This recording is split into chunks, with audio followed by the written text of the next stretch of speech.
Question 9, we have Ava investigating different factors of different numbers, or factors of different numbers. First, she looks at numbers that can be written as prime number. List the 5 different factors of 2 to the power of 4. Each is a power of 2. Well, 2 to the power of 4 is equal to 16.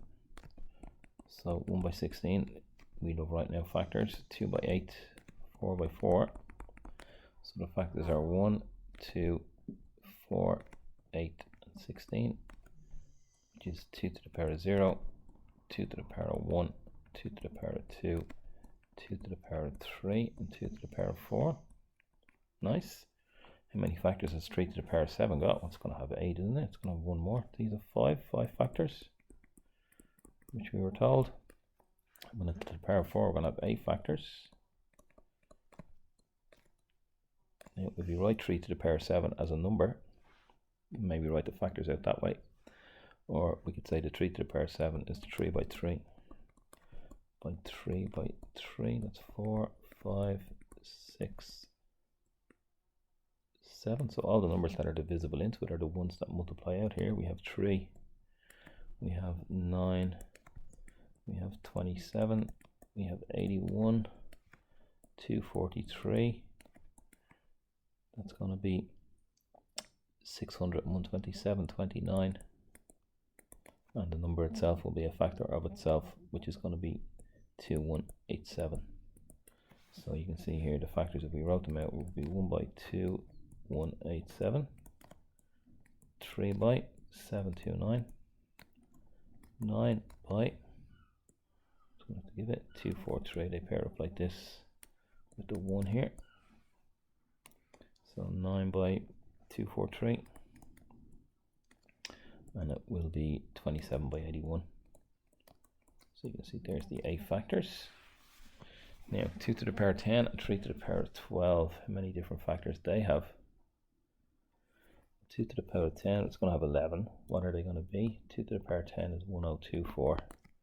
So it'll be 1, 2, 4, 8, 16, 32, 64, 128, 256, 512, and 1024. Now we just start off. The 3 to the power of 12 is going to have 13. But do any of them match? We'll see a pattern here now. 1, 3, 9, 27. What can we say about all these numbers? These are all odd. And these are all even, apart from the first one, which is number 1. So that's a common factor. There's just one here. 2 to the power of 10 has 11 factors.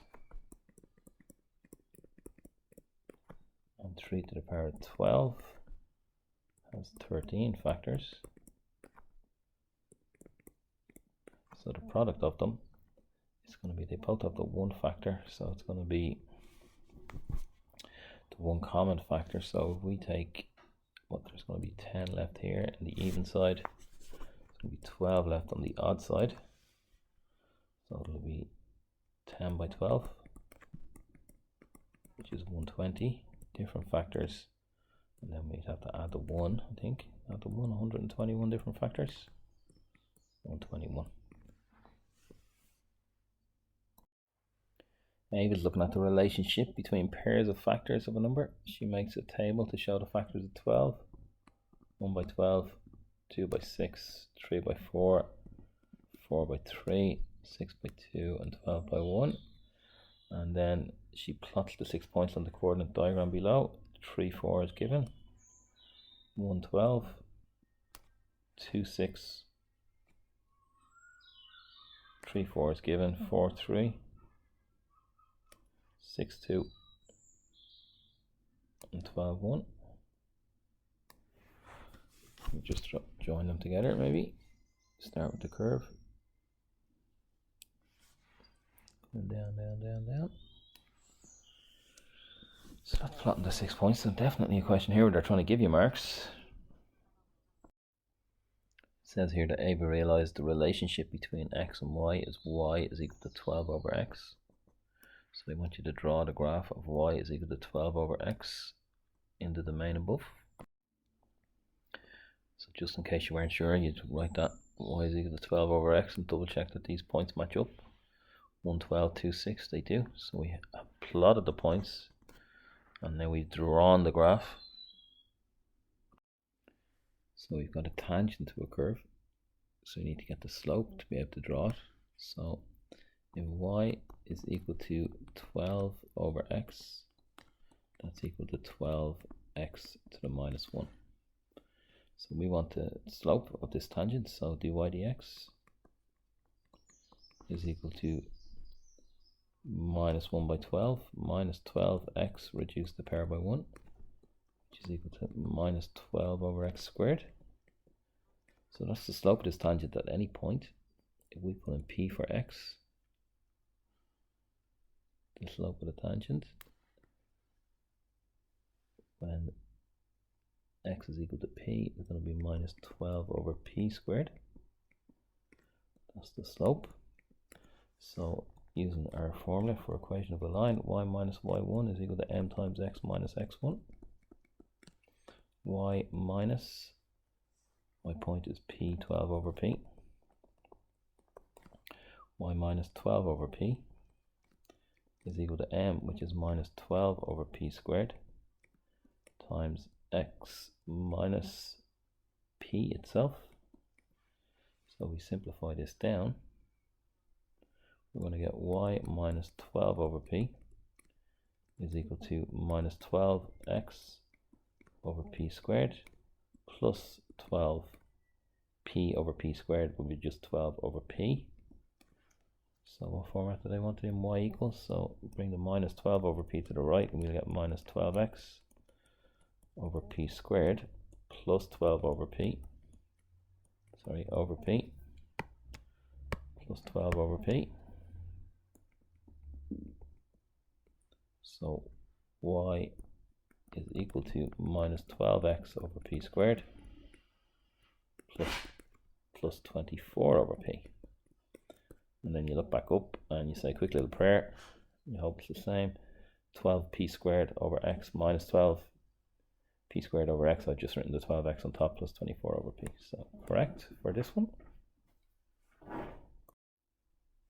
Last part, area of a triangle formed here between the x-axis and the y-axis. So let's have a look at these points. This point along here is when y is equal to 0. So that would mean 12x over p squared, if I bring this one to the left, would be equal to 24 over p. So 12x will be equal to 12x over p squared would be equal to 24 over p. So I've written 24p, 24 over p, over p, just make so 24p squared, 12x will be equal to 24p squared over p, or just 24p. So x is going to be equal to p over 12, it looks like. And then y here, x is equal to 0. So y is just going to be 24 over p.